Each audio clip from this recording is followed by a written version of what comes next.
Para perwakilan mahasiswa dari berbagai organisasi menyampaikan apresiasi atas kesempatan berdialog langsung dengan jajaran pemerintah usai menghadiri silaturahmi bersama beberapa menteri di Istana Negara. Koordinator Media BEM Seluruh Indonesia Kerakyatan, Pasa Fazila Afab, menilai undangan silaturahmi tersebut sebagai wujud keterbukaan pemerintah. Oke, selamat malam rekan-rekan wartawan. Perkenalkan saya Pasya dari BEMSI Kerakyatan tahun 2025. Kami dari BEMSI Kerakyatan kebetulan dapat undangan dari Pak Mensesnek dan Pak Seskap sebetulnya, tapi yang hadir tadi kebetulan Pak Prasetyo Hadi, Pak Mensesnek, dan didampingi juga oleh Pak Mendikti Saintek yaitu Prof. Brian. Begitu, wartawan.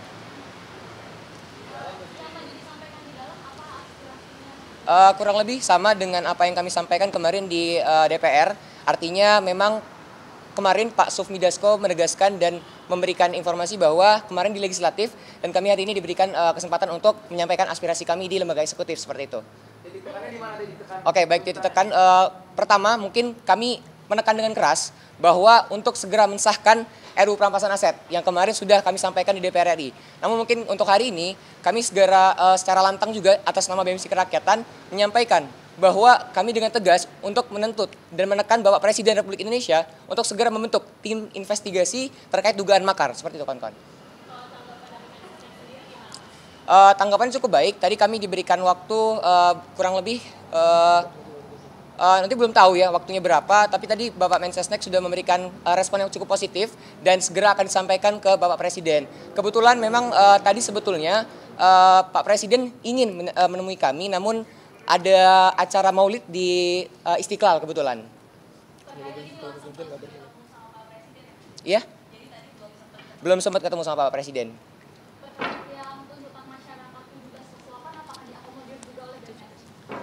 Ya, mungkin ya tadi mungkin sudah ya perkenalkan, nama saya Kaleb, saya Ketua BEM UPN Veteran Jakarta. Tadi sudah disampaikan oleh kawan-kawan yang masuk ke dalam dengan Pak Mensesnek dengan Pak Mendikti, bahwasanya 17+8 harus bisa diakomodir, dan Pak Mendikti dan Pak Mensesnek pun mengiyakan untuk bisa mengakomodir setiap aspirasi yang sedang trending per hari ini gitu, 17+8 seperti itu. Dan kami sekali lagi BEMSI Kerakyatan juga menekankan bahwasanya pemerintah, eksekutif, yudikatif, dan legislatif menegakkan supremasi sipil dan tolak militerisme sebab seharusnya militer menjadi alat negara dan harus balik ke barat. Seperti itu.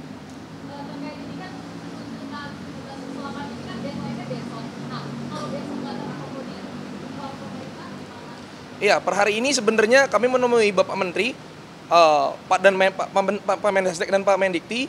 Bukan berarti ini kemenangan yang sudah mutlak bagi kami, tetapi harus ada pengawalan yang jelas gitu.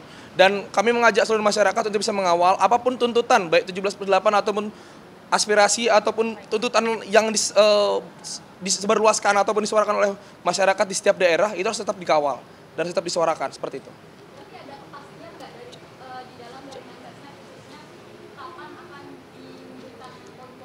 Baik, saya Palosa dari Universitas Yarsi sekaligus koordinator wilayah BEMSI Kerakyatan Banten Sejabodetabek. Untuk kepastian waktu kami belum bisa memastikan sendiri karena dari Bapak Mensesnek dan Bapak Mendikti Saintek itu juga pasti akan mengakomodir segala tuntutan masyarakat dan akan dilakukan dalam waktu ataupun tempo secepat-cepatnya. Artinya apapun tuntutannya per hari ini kita sampaikan langsung ke lembaga eksekutif pun harus tetap masyarakat dan kami rekan-rekan mahasiswa kawal.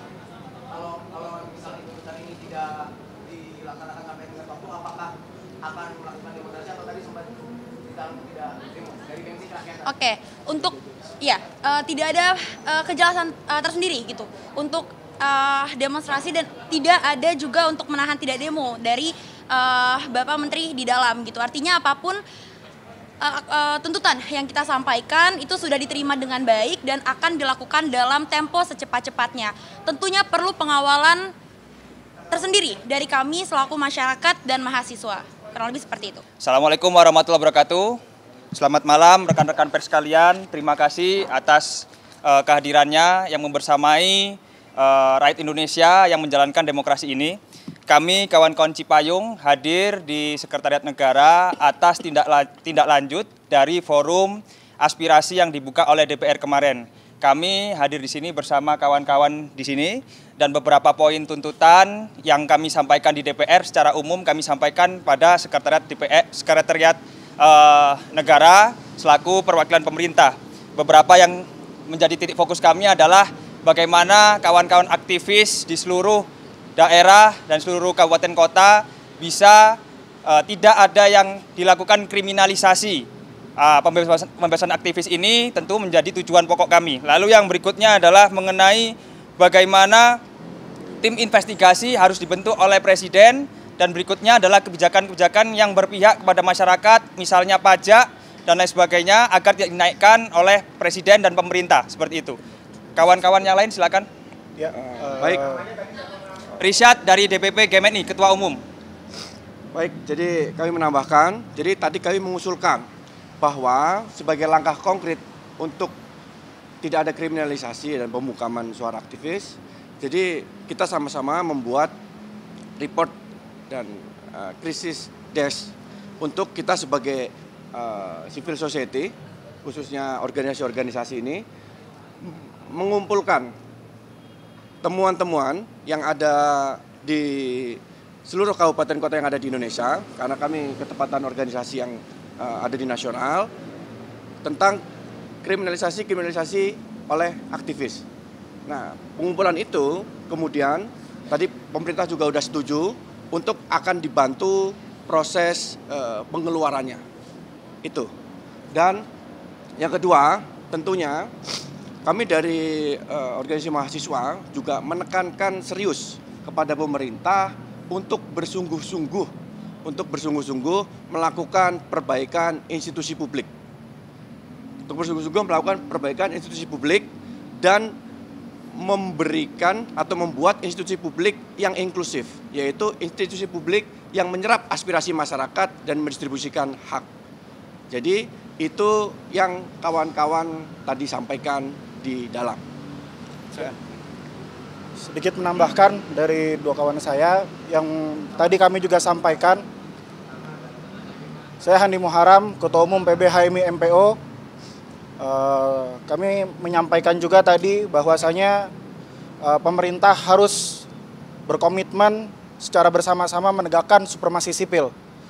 Kemudian kami juga menyampaikan agar pemerintah segera melakukan reformasi Polri sebagai komitmen penegakan supremasi sipil. Dan yang terakhir, pemerintah juga harus membersamai legislatif untuk segera mengesahkan undang-undang perampasan aset dengan menyelesaikan KUHP sebagai bentuk pengejawantahan komitmen Presiden Republik Indonesia dalam pemberantasan korupsi.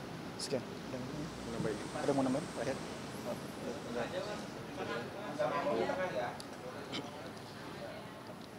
Saya dari PBPMI Cokro, kami tadi juga menyampaikan bahwasannya pemerintah juga harus terbuka, harus memberikan ruang terbuka kepada mahasiswa, kepada masyarakat secara umum, bahwasanya ada kendala-kendala yang akan dihadapi oleh pemerintahan, itu juga bisa disampaikan secara terbuka kepada masyarakat umum agar kita mahasiswa, agen-agen intelektual, kaum cendekiawan itu juga bisa membantu, tidak hanya menuntut tapi juga membantu, karena kita semuanya pasti menginginkan negara kita, bangsa kita menjadi bangsa yang maju dan terdidik, kayak gitu.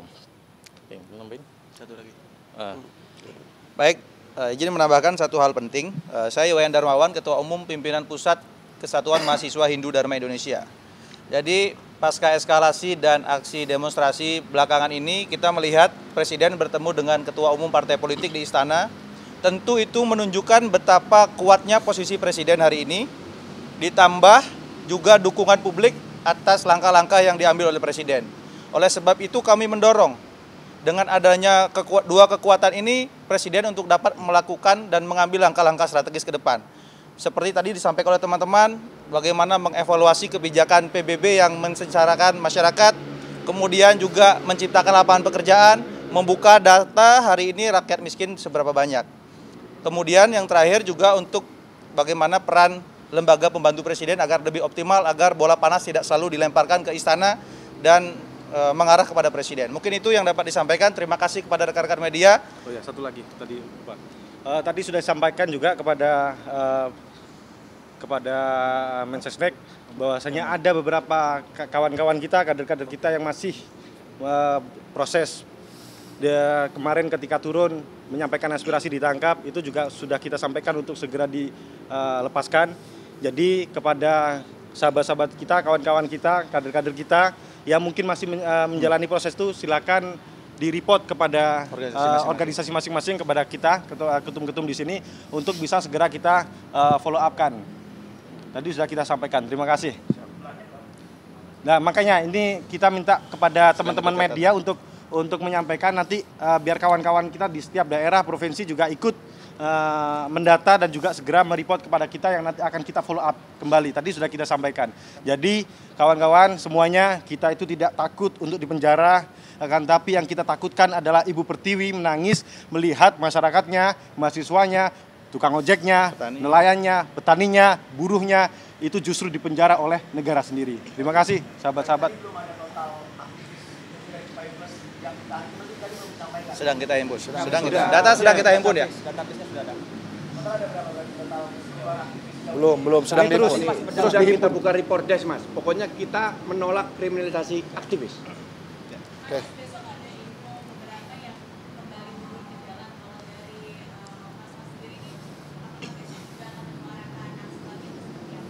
Banyak nih. Banyak masing-masing itu. Masing-masing. Tergantung dari organisasinya, Pak. Pastinya di setiap organisasi kita terus melakukan kajian-kajian, Mas. Nanti ada RTL-nya masing-masing juga. Nanti pasti juga disampaikan juga. Baik. Mungkin satu lagi lah. Oh ya, itu ya, sudah dicabut. Kami sampaikan.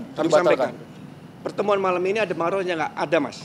Jadi pertemuan malam ini memberikan kita semangat untuk terus mengkritik dan mengkoreksi bangsa Indonesia. Ya. Terima kasih. Karena beliau sampaikan bahwa kritik dan koreksi adalah bentuk kecintaan masyarakat terhadap negara. Ya.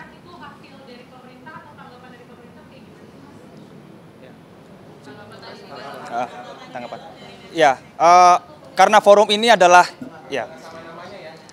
Risyad, Ketua Umum DPP GMNI. Karena forum hari ini adalah forum tindak lanjut atas pertemuan kami yang di DPR kemarin, maka ini adalah bentuk penyerapan aspirasi dari pemerintah itu sendiri yang berkolaborasi dengan DPR tentunya. Kajian-kajian sudah kami serahkan sebagaimana di DPR kemarin dan kami ulangi kembali di dalam kantor tadi, seperti itu. Ya.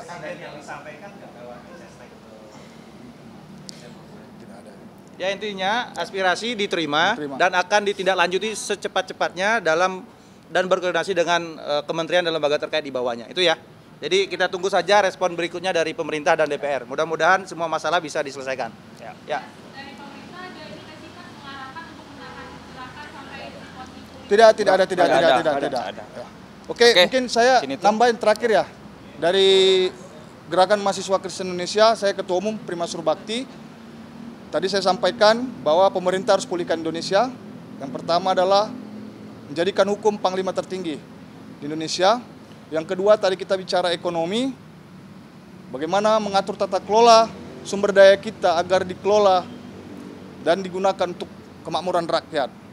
Jadi tadi juga kita banyak sampaikan bahwa bagaimana pemerintah bisa mengatur untuk kemakmuran rakyat, bagaimana tadi juga kita cerita tanah kita dikuasain oleh pihak swasta, bagaimana juga kita impor beras, impor minyak dan semua. Jadi kita juga menyarankan agar pemerintah bisa mengelola dengan baik dan tidak ada uang negara yang dirugikan, tidak ada rakyat yang dirugikan.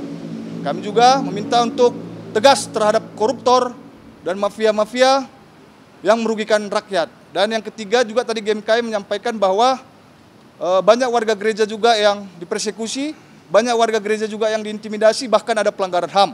Tadi saya juga menyampaikan kepada Pak Mensesnek agar mengkaji, merumuskan kembali peraturan presiden, draft peraturan presiden yang sempat tertunda pada zaman Pak Presiden Jokowi dengan melibatkan seluruh pimpinan agama. Itu saja dari GMKI, terima kasih. Oke, terima kasih kawan-kawan pers, mungkin itu cukup ya.